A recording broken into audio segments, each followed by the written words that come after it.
To send an email to someone, follow these simple steps. 1. Open your email app or service like Gmail or Outlook. 2. Click on the Compose button or icon to create a new email. 3. In the To field, enter the recipient's email address.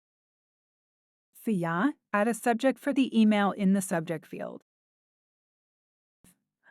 5. Write your message in the main body section of the email.